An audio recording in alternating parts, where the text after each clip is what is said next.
Wassalatu wassalamu ala asyrafil mursalin wa ala alihi wa sahbihi wa man tabi'ahum ila yaumil din amma ba'd.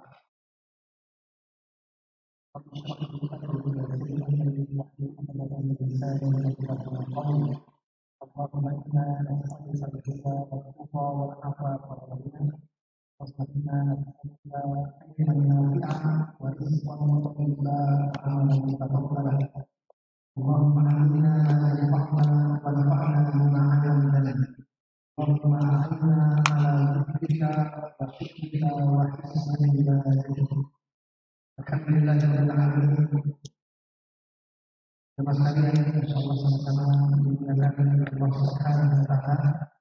Marilah kita sama-sama senantiasa bersyukur Allah Subhanahu wa taala atas semua limpahan nikmat yang Allah berikan kepada kita semua, dari mulai nikmat iman, utama nikmat yang Allah berikan kepada kita semua.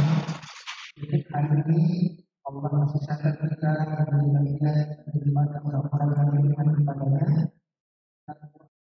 Subhanahu wa taala dan kita semua dan kita nanti Allah Subhanahu wa taala dalam iman dan insyaallah. Kemudian yang kedua, kepada Allah atas limpahan nikmat sehat dan kami pun yang diberikan kesehatan dari Allah Subhanahu wa taala agar kita bisa jaga dan kita nanti mudah-mudahan semua adalah barakah dari Allah Subhanahu wa taala agar kita bisa senantiasa tambah ketaatan kita kepada Allah Subhanahu wa taala dengan kesehatan kita. Kemudian yang kedua, kita sampaikan salawat dan salam kita kepada Nabi Muhammad sallallahu alaihi wasallam. Hadirin sekalian yang Allah Subhanahu wa taala. Lanjutkan kajian yang seperti biasanya tentang kajian yang menembus tentang kesucian hati, yang mana ternyata pada hari ini Allah Subhanahu wa taala memberikan musibah kepada kita semua, maka mau tidak mau sering harus kita jaga hati kita. Dan kita maka banyak hadis Muhammad sallallahu alaihi wasallam mengatakan antaranya orang berikan ujian seperti Allah Subhanahu wa taala, maka dia tidak tahan. Dia tidak kuat. Kenapa tidak tahan dan tidak kuat? Karena dia tidak biasa menjaga hatinya. Jika kita musibah, fitnah, ujian yang datang dari Allah Subhanahu wa taala, yang kita senantiasa ketika ini harus juga harus nurut kepada Allah bahwa semua musibah dan ujian yang Allah berikan kepada kita pasti ada hikmah dan kebaikan dari kita semua. Tidak ada Allah Subhanahu wa taala kecuali tidak ada Allah Subhanahu wa taala hanya mengharapkan keburukan kepada kita ketika kita masih menghadap Allah. Sebelum apapun musibah yang kita terima, maka ketika kita menghadap Allah Subhanahu wa taala, maka pasti di balik itu Allah simpan hikmah dan kebaikan. Yang semuanya itu kembali kepada kita, tapi dengan syarat bahwa kita lulus dalam menghadapi fitnah itu. Bagaimana cara kita lulus? Maka hati kita harus terjaga. Oleh karena itulah maka masyarakat Allah bahwa kalau kita lihat waktu-waktu sekarang ini ketika Allah Subhanahu wa taala memberikan musibah kepada maka kita bisa melihat salah satu surah di dalam Al-Quran yang surah ini saya yakin itu kita sudah hafal dari kecil. Surah Al-Asr. Surah Al-Asr. Alhamdulillah ya syaitan bismillahirrahmanirrahim. Al-Asr innal insana lafi khusr illa alladziina aamanu wa 'amilus shalihaat wa tawassaw bil haqqi wa tawassaw bis sabr. Kata Allah Subhanahu wa taala ini dan para ulama usul mengatakan bahwa ketika Allah Subhanahu wa taala bersumpah dengan makhluk adalah asas yang artinya adalah masa waktu. Ketika Allah Subhanahu wa taala bersumpah dengan makhluknya. Waktu itu adalah makhluk Allah yang Allah ciptakan, lalu kemudian Allah bersumpah dengan makhluk itu. Ketika Allah yang bersumpah dengan makhluknya, maka itu menunjukkan tentang keutamaan dan keagungan makhluk itu. Keutamaan dan keagungan makhluk itu. Apa keutamaan dari al-Azam, dari masa orang bumi? Apa keutamaan dan apa keagungannya? Sehingga sampai Allah Subhanahu wa taala bersumpah dengan waktu. Maka hadirin sekalian, seolah sama-sama dimuliakan oleh Allah. Di antara nikmat Allah yang Allah berikan kepada kita, itu ada nikmat pokok dan ada nikmat tambahan. Nikmat pokok itu adalah ketika kita diciptakan oleh Allah Subhanahu wa taala, maka di samping itu Allah berikan hal-hal yang mendukung kehidupan kita. Salah satunya misalnya ketika Allah Subhanahu wa taala berkata di dalam surah Yasin. Kan Allah sebutkan ada 3 hal nikmat Allah sampaikan kepada kita. Pertama,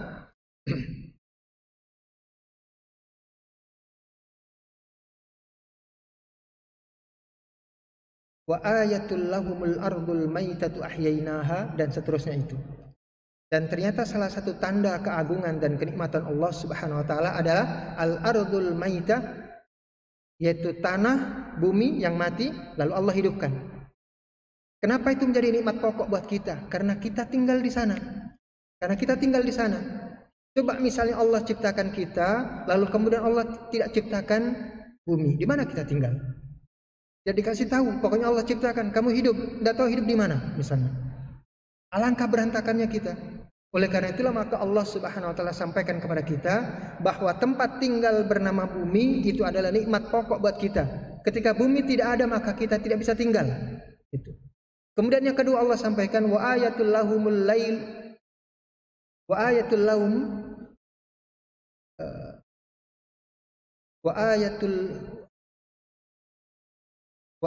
lahumul lailu naslahu minhu an-nahar.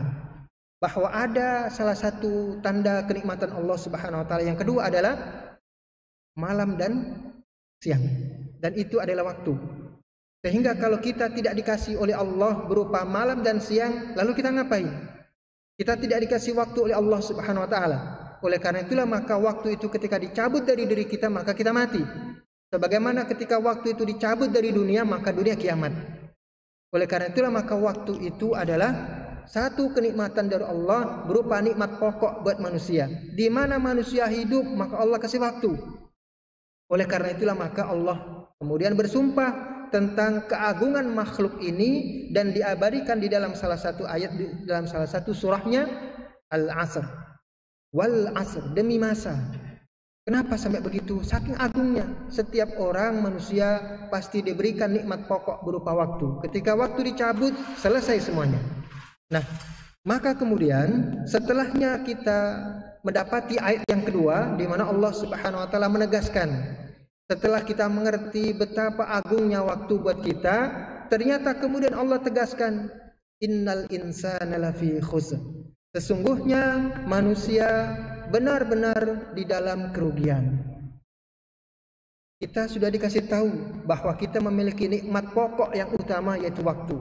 Tapi di waktu itulah kemudian Allah tegaskan bahwa kita berada di dalam kerugian. Artinya kita itu rugi di saat kita diberikan waktu oleh Allah Subhanahu wa taala. Oleh karena itulah maka semua waktu harus kita tahu. Kapan kita waktu gembira, kapan kita waktu lapang, kapan kita susah, kapan kita sedih, kapan kita diberikan kenikmatan, kapan Allah berikan kesusahan dan sebagainya. Semua waktu-waktu itu kita harus mengerti. Kenapa? Agar kita tidak rugi ketika kita diberikan kegembiraan, tidak rugi ketika kita diberikan kesusahan, tidak rugi ketika kita diberikan apa saja dari pemberian Allah Subhanahu wa taala di waktu-waktu itu. Nah, hadirin sekalian, insyaallah sama-sama dimuliakan oleh Allah. Kalau Allah menegaskan bahwa semua orang itu berpeluang besar bisa rugi di waktu kapanpun, maka kita harus waspada. Tetapi kemudian kewaspadaan itu tidak cukup ketika kita tidak dikasih kunci oleh Allah Subhanahu wa taala.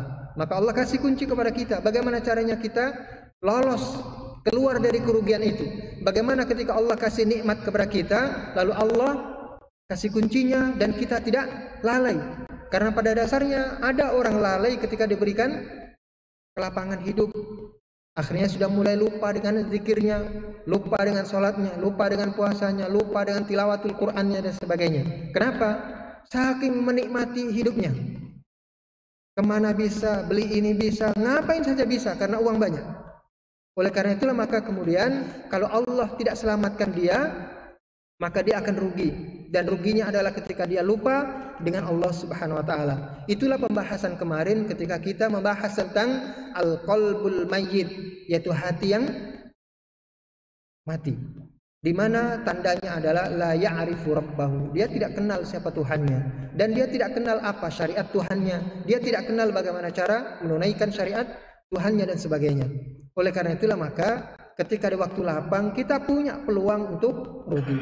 Bagaimana ketika kita diberikan kesusahan, apalagi kesusahan? Karena kesusahan itu memang sudah lekat dengan manusia. Sebagaimana kata Allah Subhanahu wa taala, laqad khalaqnal insana fi kabad. Itu sangat tegas sekali bahwa kita ini tidak akan lepas dari yang namanya kabad, dari yang namanya kesusahan. Kita tadi datang ke masjid, kesusahan, ada susahnya. Mungkin capek, mungkin apa dan sebagainya, apalagi dalam kondisi begini, gitu kan? Apalagi dalam kondisi pandemi begini. Maka semua pasti melekat pada kita. Ketika kita mau melakukan ibadah kepada Allah Subhanahu wa taala, berakhlak yang baik pun, berusaha berakhlak yang baik, pasti ada ujiannya. Itulah yang dinamakan kabad. Dan Allah Subhanahu wa taala sampaikan laqad khalaqnal insan fi kabad. Dan sungguh kami ciptakan manusia itu berada di dalam kesusahan. Jadi kita ini memang lekat dengan kesusahan. Susah ibadah, iya. Makanya kita disuruh untuk menjaga hati agar kita lulus ketika kita ibadah. Kita menghindar dari kemaksiatan, susah apa tidak? Susah. Susah sekali. Oleh karena itulah maka kita ini selalu berada dalam kabad, kesusahan. Nah, bagaimana supaya kita lulus? Maka kalau Allah Subhanahu wa taala di dalam ayat yang ketiga, illal ladzina amanu, kecuali orang-orang yang beriman. Yang kedua, wa amilus solihat, dan dia beramal solih. Dan yang ketiga, dia disempurnakan dengan wa tawasau bil haq wa tawasau bis sabr. Maksudnya begini. Hadirin sekalian, insyaallah sama-sama dimuliakan oleh Allah. Allah kasih kunci itu sempurnanya 3. Meskipun ada juga orang selamat dengan 1, tapi dia tidak sempurna. Tapi ada orang selamat walaupun dengan 1 saja, yaitu apa? Illal ladzina amanu. Artinya bahwa ada kalanya orang itu diselamatkan oleh Allah dari api neraka. Mungkin dia masuk juga ke neraka, tapi akhirnya diangkat oleh Allah Subhanahu wa taala. Kenapa? Masih ada iman. Misqala dzarratin min iman. Itu kata Allah Subhanahu wa taala. Dan juga Rasulullah SAW dalam hadisnya dalam Sahih Al-Bukhari, bahwa yang kemarin juga saya sampaikan di sini, bahwa ketika penduduk surga masuk surga, ketika penduduk neraka masuk neraka, maka Allah memerintahkan malaikat untuk datang ke neraka itu dan melihat siapa di antara penduduk neraka itu yang masih ada imannya. Man kana fi qalbihi misqalu khardalin min iman. Barang siapa yang ada setitik iman di dalam hatinya, walaupun sekecil biji sawi, maka harus dikeluarkan. Maka mulailah itu dikeluarkan orangnya. Itulah orang pertama dikeluarkan dari neraka. Sampai nanti ada orang paling terakhir dikeluarkan oleh Allah Subhanahu wa taala. Artinya itu meskipun dia masuk neraka, maka dia tetap selamat. Apa yang menyelamatkan? Iman. Iman saja. Boleh jadi dia amal solihnya kurang, tapi ketika dia meninggal dunia dalam keadaan illa wa antum muslimun, dia dalam keadaan bersyahadat, menjadi orang mukmin dan sebagainya. Meskipun boleh jadi amal solihnya kurang, tetapi dia orang yang beriman. Maka disitulah kita mengerti kenapa Rasulullah SAW dalam hadisnya tentang cabang-cabang iman, beliau mengatakan bahwa yang paling tinggi cabangnya itu adalah syahadatu la ilaha illallah. Syahadat, kalimat syahadat la ilaha illallah, itulah yang menyelamatkan manusia. Artinya ada orang itu selamat dari kerugian meskipun cuma 1 saja, itu illal ladzina amanu. Tapi kalau mau selamat lebih baik, maka kata Allah wa amilus solihat, maka dia harus beramal solih, banyak-banyak beramal solih. Itulah nasihat Rasulullah sallallahu alaihi wasallam dalam hadis riwayat Imam Muslim dari Abu Hurairah radhiyallahu anhu ketika Rasulullah sallallahu alaihi wasallam mengatakan, "Badiru bil a'mal fitanan kaqita'il lailil mudlim." Bersegeralah kalian melakukan amal-amal solih sebelum datang ujian dari Allah Subhanahu wa taala. Sebelum datang ujian. Di mana ujian itu yang ketika datang dia diibaratkan oleh Rasulullah sallallahu alaihi wasallam seperti potongan malam yang gelap gulita. Dulu pernah saya bahas bahwa malam yang gelap gulita itu ketika kita ada di tengah malam itu, maka kita yang paling kita butuhkan adalah lampu. Kalau kita mau jalan pulang harus ada lampu supaya kita tahu mana bahaya mana enggak di tengah jalan, karena gelap gulita tidak ada cahaya apapun. Maka lampu itulah yang disebut dengan ilmu. Tetapi sebelum datang ujian, maka hendaklah kita memperbanyak amal solih. Supaya apa? Amal solih itulah yang kemudian akan menyelamatkan kita ketika kita diberikan ujian oleh Allah. Bagaimana cara amal solih itu menyelamatkan kita? Itu penting kita harus tahu. Amal solih kita itu sudah pasti nanti di akhirat menyelamatkan kita, iya. Tetapi amal solih kita menyelamatkan kita di dunia itu bagaimana ceritanya? Ceritanya ini adalah sebagaimana kata Allah di dalam ayat terakhir di surah Al-Ankabut, yaitu ayat 69, ketika Allah Subhanahu wa taala mengatakan, "Walladzina jahadu fina lanahdiyannahum subulana wa innallaha lama'al mu'minin wa innallaha lama'al muhsinin." Kata Allah Subhanahu wa taala, "Walladzina jahadu fina," dan orang-orang yang bersungguh-sungguh dalam menjalankan agamaku. Jadi artinya kalau sudah ada orang bersungguh-sungguh dalam menjalankan agama, berarti dia mengamalkan agama, berarti dia beramal soleh. Jadi barang siapa yang bersungguh-sungguh dalam beramal soleh, begitu. Berarti ketika kita sholat, niat kita suci karena Allah Subhanahu wa taala, maka itulah amal soleh kita. Dan ketika kita bersungguh-sungguh, maka akan Allah lihat bagaimana niat kita ketika kita beramal soleh, ketika sholat dan sebagainya. Lalu bagaimana kita menyempurnakan sholat kita dan sebagainya. Maka ketika ada orang bersungguh-sungguh dalam melakukan amal soleh, menjalankan syariat Allah, Allah kasih bonus 2. Yang pertama, lanahdiyannahum subulana. Pasti kami senantiasa tunjukkan dia atau mereka kepada apa ditunjukkannya? Kepada jalan-jalan kami. Dan Allah tidak katakan jalan kami, Allah tidak katakan satu, tapi Allah sampaikan jamak. Subul itu jamak dari sabil. Jadi ketika ada orang bersungguh-sungguh dalam beramal salih, maka oleh karena itulah Allah akhirnya tunjukkan kepada orang itu yang sudah bersungguh-sungguh dalam beramal salih kepada jalan-jalan yang lain. Apa itu jalan-jalan yang lain? Jalan-jalan kebaikan yang lain. Jadi artinya amal soleh kita itu ternyata menyelamatkan kita sehingga kemudian kita tidak beramal kecuali amal soleh. Oleh karena itulah maka amal soleh itu atau kebaikan kita yang kita lakukan itu akan menyampaikan dan mengantarkan kita kepada kebaikan yang berikutnya. Itulah kata Allah. Keburukan juga sama begitu. Orang yang melakukan keburukan maka dia pun akan mengantarkan atau akan melakukan keburukan yang berikutnya. Maka itulah yang menyelamatkan kita. Sehingga ketika kita senantiasa beramal solih, itu tanda memang dari awal kita bersungguh-sungguh dalam beramal solih, sehingga senantiasa ditunjukkan oleh Allah jalan-jalan kebaikan yang lain. Jadi menyelamatkan kita. Oleh karena itulah maka hadis atau nasihat Rasulullah sallallahu alaihi wasallam yang tadi, badiru bil a'mali fitanan kaqita'il lailil mudlim. Bersegeralah kalian beramal solih sebelum datangnya fitnah atau ujian.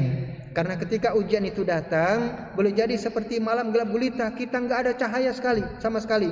Kita baru dapat cahaya kalau kita sebelumnya sudah rajin bersungguh-sungguh dalam beramal soleh. Ketika diuji apapun, maka kita punya lampunya. Itu maksudnya. Nah, oleh karena itulah maka misalnya begini, hadirin sekalian. Barangkali siapapun di antara kita pernah kan pasti diuji oleh Allah, sakit misalnya, atau ujian yang lain, ujian rumah tangga, ujian ekonomi, ujian apa dan sebagainya. Tapi kita pernah lulus ujian itu ya? Pasti pernah di antara kita yang lulus ujian itu. Sakit misalnya, kita pernah sakit dan kita sabar, nah itulah lulus berarti kita. Masalahnya adalah kenapa kita bisa sabar? Karena kita senantiasa menjaga amal solih. Itulah maksudnya. Maka ketika kita beramal solih bersungguh-sungguh, nanti ketika datang ujian dari Allah, amal solih itulah yang akan memberikan jalan-jalan yang lain atas izin Allah. Orang ini senantiasa sungguh-sungguh dalam menjalankan agama. Maka ketika diuji oleh Allah, kasih tahu jalan-jalan, jalan keluarnya bagaimana. Jalan keluarnya bagaimana. Bagaimana tawakalnya, bagaimana sabarnya, bagaimana yang lainnya dan sebagainya. Nah itulah fungsi amal soleh. Itu bonus yang pertama. Yaitu Allah selamatkan orang itu dari ujian karena dia bersungguh-sungguh beramal soleh.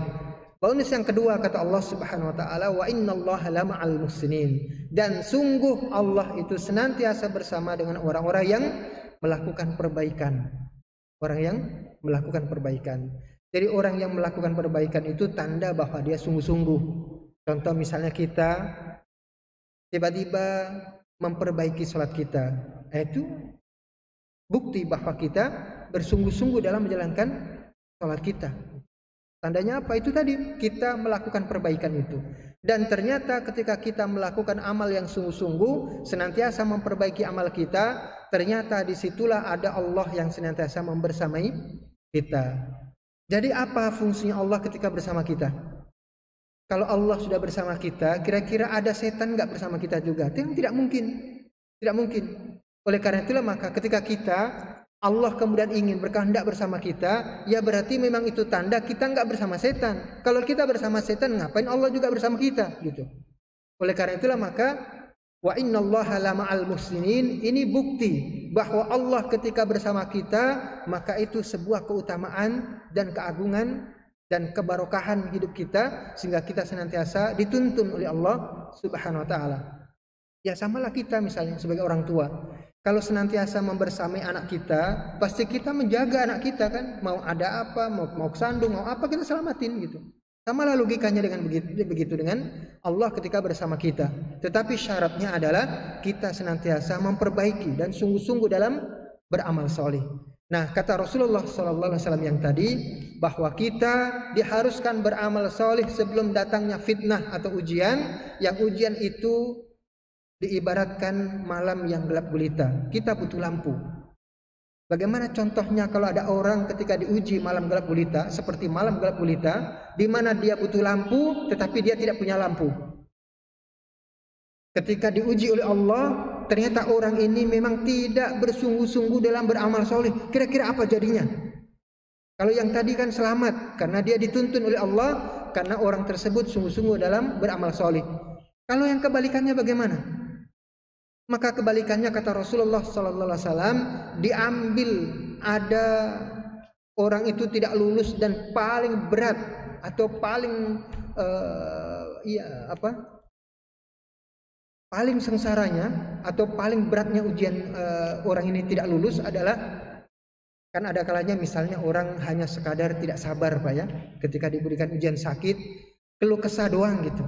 Meskipun itu tanda dia tidak sabar, iya. Tapi ada begitu. Tapi ada kan orang sampai kufur. Nah, kufur itu yang paling beratnya.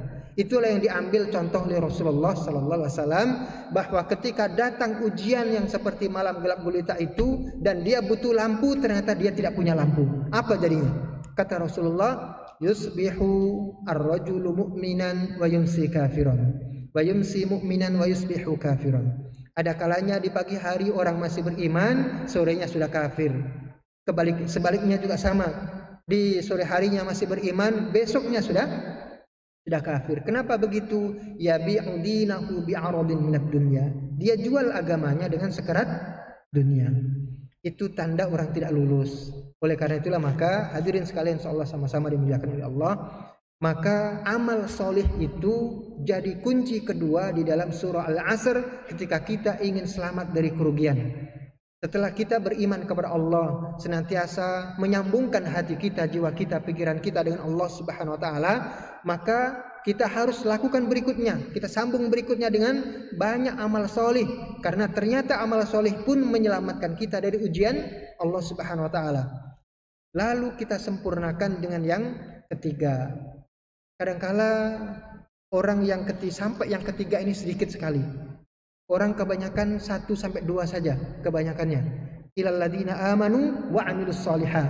Yang penting dia masih beriman kepada Allah dan juga senantiasa tersambung hatinya dengan Allah dan juga beramal solih.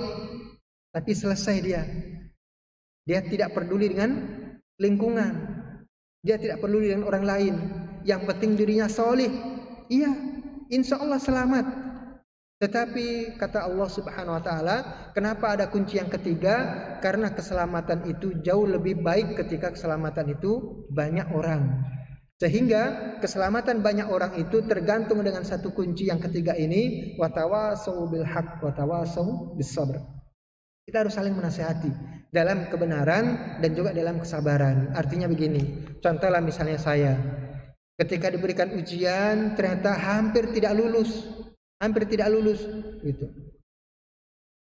Kalau kemudian saudara saya, kawan saya, tetangga saya dan siapa saja yang di sekitaran saya tidak peduli dengan saya, kira-kira saya bagaimana? Pasti akan begitu terus. Pasti tidak akan lulus dengan ujian itu. Kenapa? Gak ada yang nasihatin gitu. Gak ada yang nasihatin. Ada orang tahu tentang kondisi saya, tidak dinasihatin gitu. Itulah kenapa kemudian banyak orang tidak sampai ketiga ini. Kenapa? Karena merasa kalau sudah cukup menjadi orang solih sendirian, ya sudah, yang penting saya solih, nggak peduli dengan yang lain. Gitu. Nah, kata Allah Subhanahu Wa Taala yang sempurna itu adalah ketika kita selamat, orang lain pun selamat. Dengan cara apa? Dengan cara saling memberikan nasihat. Kenapa begitu? Karena tidak mungkin Allah sendiri yang turun langsung kepada kita memberikan nasihat. Ketika kita salah, langsung Allah kasih tahu kepada kita, kamu salah misalnya. Nggak ada begitu. Yang ada adalah kita diluruskan oleh siapa? Oleh nasihat-nasihat tetangga, kawan, saudara kita dan sebagainya.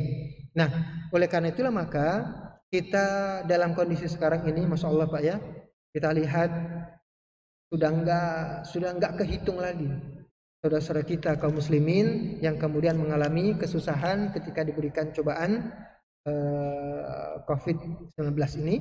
Ada yang tadinya bekerja sekarang nganggur, ada PHK, yang pulang kampung dan sebagainya. Kawan saya juga cerita di Klaten Pak ya, di Klaten itu ada orang yang akhirnya balik dari Jakarta itu, kayaknya dari Jakarta saja itu sekitar 1.650 orang, udah nggak bisa lagi bertahan di Jakarta. Itu baru Klaten ya, dan itu nggak tahu datanya apakah satu berapa RW atau seluruh Klaten, wallahu alam. Tetapi berita di sana begitu, 1.650 orang itu balik dari Jakarta, nggak bisa lagi bertahan di Jakarta gitu. Itu baru Klaten, nggak tahu yang lain. Jadi banyak orang akhirnya kena dampak dari musibah ini dan boleh jadi akhirnya makan pun susah. Biasanya kondisi seperti ini akan melahirkan godaan-godaan kita melakukan kemungkaran dan kemaksiatan. Ya bagaimana perut lapar, wajar kan dulu misalnya di zaman Umar ada yang sampai mencuri ketika kelaparan gitu. Ya wajar begitu, karena lapar nggak ada makan, mencuri karena apa dan sebagainya. Nah maka ini yang kita khawatirkan, sehingga kemudian kalaupun kita tidak bisa bersedekah membantu orang, paling tidak senantiasa menggandeng mereka, memberikan nasihat kepada mereka. Karena boleh jadi itu nanti juga menimpa kita, naudzubillah min dzalik. Barangkali Allah cobakan kepada kita begitu, lalu kita sudah mulai goyah misalnya.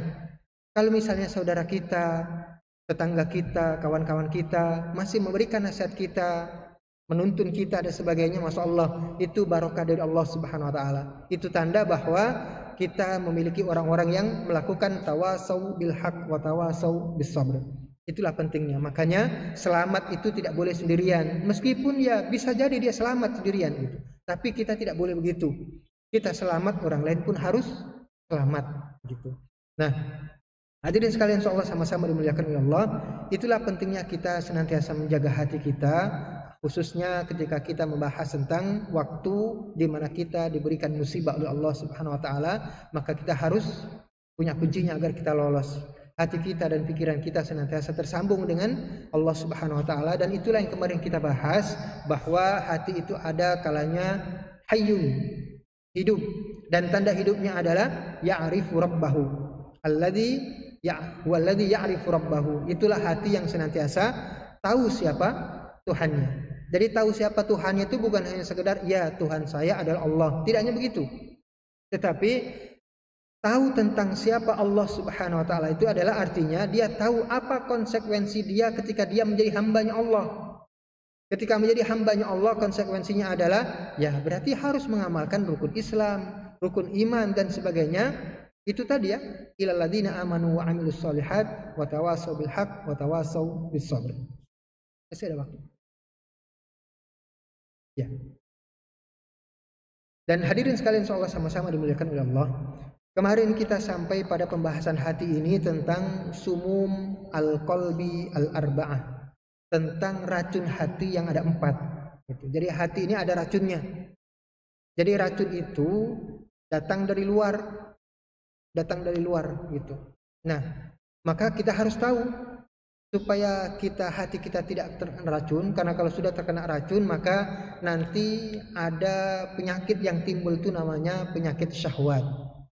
Jadi kenapa kita misalnya beribadah kepada Allah niatnya ingin dipuji orang, itu berarti ada syahwat kita, ada keinginan kita dipuji oleh orang. Kenapa sampai begitu? Ada racun dalam hati kita, sehingga kita ketika melakukan ibadah kepada Allah Subhanahu wa taala ternyata bukan kepada Allah tapi ingin dipuji dan sebagainya.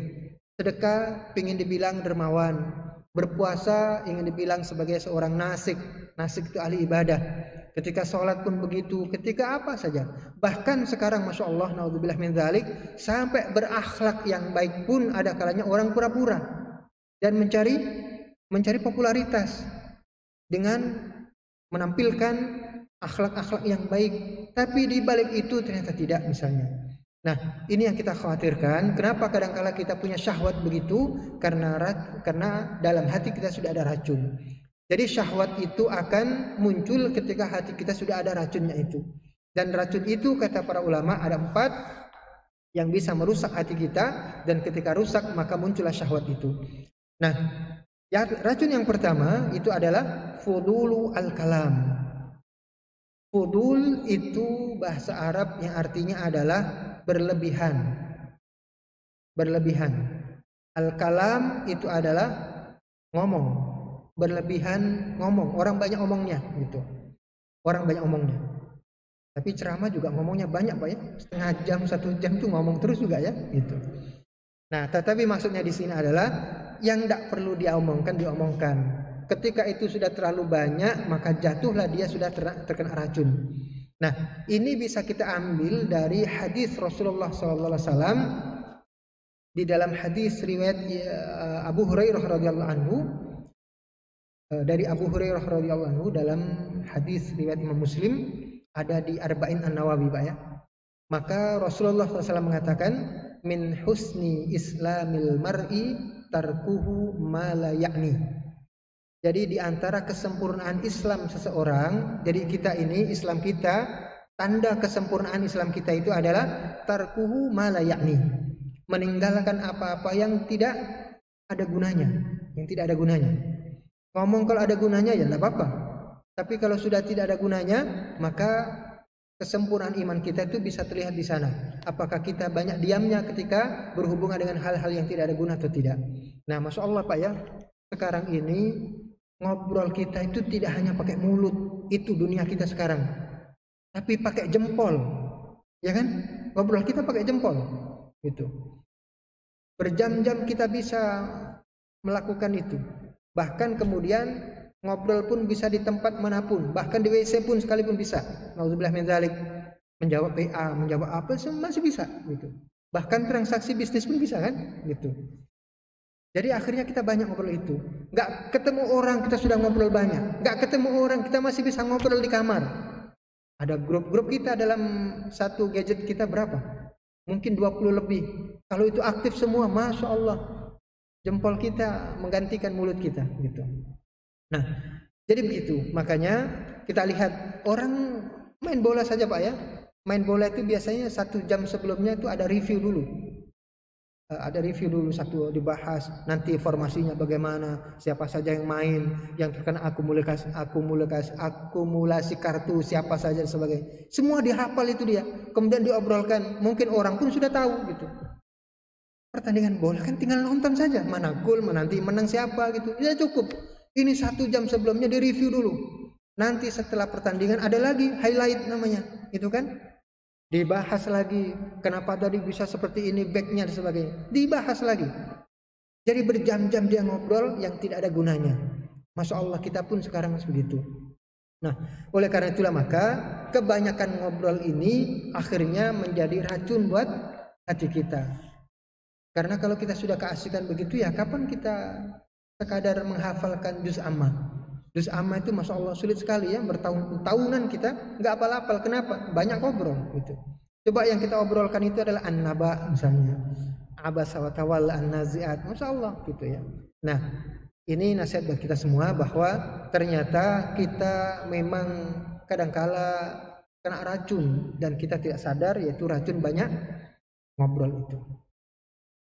Ya, masuk ya waktu. Ada pertanyaan? Tidak ada. Ada pertanyaan Bapak sekalian? Kira-kira ada yang ditanyakan? Oh ya.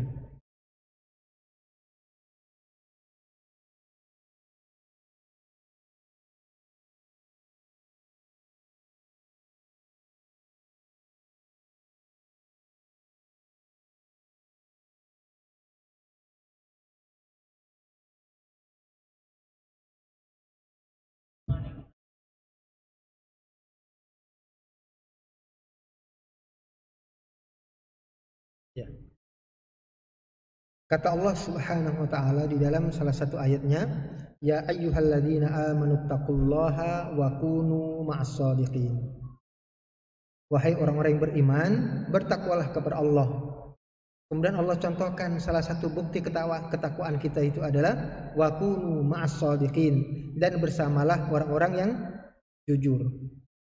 Artinya bahwa kita ini sangat-sangat butuh sekali dengan orang-orang yang baik, orang-orang yang solih.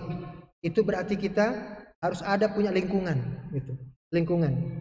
Tidak bisa di rumah kita, tidak apa-apa.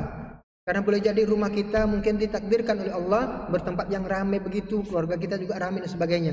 Tapi tetap bahwa ada niatan kita senantiasa bergabung, bergaul dengan orang-orang solih. Dan sebenarnya nasihat Allah ini adalah nasihat langkah yang kedua. Jadi langkah yang pertama sebenarnya kita harusnya mandiri dulu.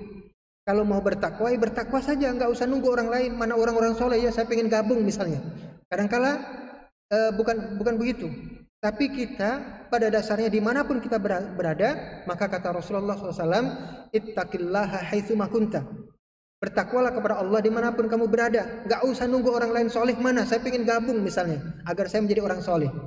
Tetapi kalau tidak bisa bagaimana? Dan Allah tahu betul ada di antara hambanya tidak bisa mandiri. Maka kalau tidak bisa mandiri harus ada bantuan orang lain. Nah, maka kata Allah wa kunu ma'as shadiqin. Bergabunglah, bergaulah dengan orang-orang salih, karena kesalihan itu akan nular. Akan nular buat diri kita. Jadi contoh misalnya begini. Kalau kita tiba-tiba bergaul, contoh di Ramadan, itu yang paling konkret sekali di Ramadan.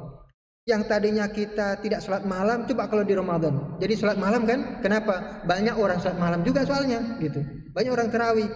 Yang tadinya kita tidak membaca Quran karena ada tadarusan, kita gabung, akhirnya kita tadarusan juga. Itulah nular berarti. Nah, oleh karena itulah maka ini langkah yang kedua. Kalau misalnya kita tidak bisa mandiri, maka kita butuh bantuan orang lain. Nah, bagaimana cara kita untuk menghindari dari banyak omong ini? Yaitu tadi. Kalau kita tidak bisa mandiri, cari orang-orang soleh. Orang soleh itu kalaupun ngomong, ya pasti omongannya baik dan benar. Walaupun banyak juga tidak masalah, gitu. Yang penting baik dan benar. Ya kita baca buku misalnya. Ini kan berjam-jam kalau kita baca, tapi kan baik semua misalnya. Nah, oleh karena itulah maka kita harus punya lingkungan. Kalau tidak bisa membentuk sendiri, maka kita ikut gabung saja ke lingkungan orang yang sudah terbentuk misalnya di masjid, di mana dan sebagainya. Nah, itu cara kita menghindarkan diri dari itu. Tentunya ini pasti susah, Pak ya. Karena itu tadi laqad khalaqnal insana fi kabad. Kita berjuang untuk menjadi orang baik itu Masya Allah godaannya banyak gitu. Apalagi setiap saat kita ditemani HP kita itu. Ya, ditemani itu. Ya, yang penting tetap walladzina jahadu fina. Yang penting kita bersungguh-sungguh, insyaallah akan ditunjukkan oleh Allah jalan kebaikan berikutnya begitu. Ya, ada lagi barangkali Bapak sekalian? Ya.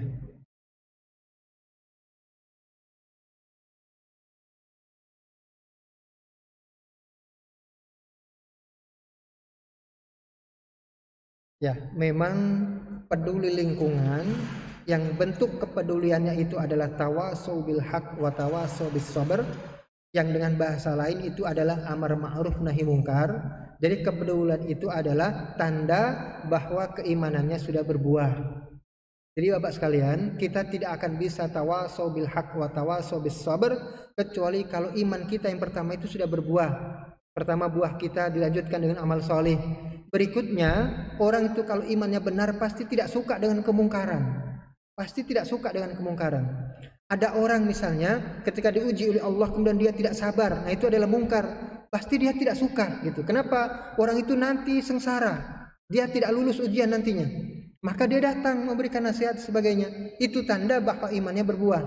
Oleh karena itulah maka kita bisa evaluasi diri kita. Iman kita itu sudah berbuah apa tidak? Dengan cara apa? Kita ini ikut enggak dalam tawasau bil haq wa tawasau bis sabr? Atau misalnya kita ikut enggak dalam rangkaian amar ma'ruf nahi mungkar? Sebagaimana dulu misalnya Rasulullah SAW pernah bercerita, ada satu kampung yang hendak dibinasakan oleh Allah karena kerusakannya. Maka Allah kirimkan malaikat, datanglah malaikat ke sana, ternyata masih ada satu orang hamba yang sedang beribadah di dalam ma'badnya, dalam tempat ibadahnya. Malaikat balik dulu, wahai Allah, masih ada satu orang hambamu yang beribadah kepadamu. Kata Allah, ibda' bih. Ya sudah, mulailah azab itu dari orang tersebut. Gitu. Dijelaskan oleh para ulama, orang ini ternyata juga salah satu penyebab kerusakan yang ada di sekitarannya. Kenapa? Dia tidak peduli. Yang penting dirinya beribadah kepada Allah. Kanan kirinya rusak, dia tidak peduli. Yang penting saya selamat. Ternyata itu adalah sebagai penyebab kerusakan juga. Makanya diamnya kita atas kemungkaran itu dosa juga, karena kita pun akan menjadi penyebab berlangsungnya kemaksiatan dan kemungkaran itu. Nah, itu bukti bahwa iman kita telah berbuah adalah adanya kita melakukan amar ma'ruf nahi mungkar.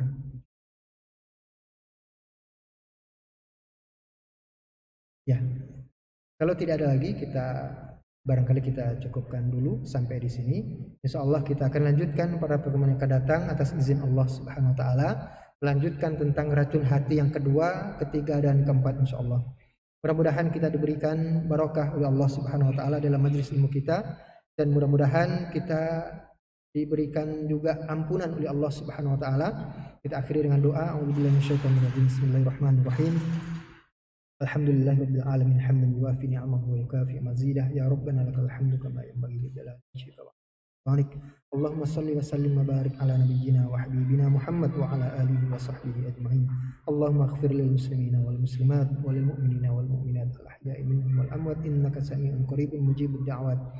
Allahumma la tada' lana dhanban illa ghafartah wa la hamman illa farajtah wa la karban illa nafastah wa la daynan illa qadaitah wa la maridan illa shafaitah wa la hajatan min hawaijid dunya wal akhirah illa qadaitaha ya arhamar rahimin.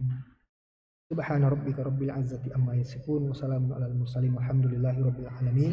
Sekian, wassalamualaikum warahmatullahi wabarakatuh.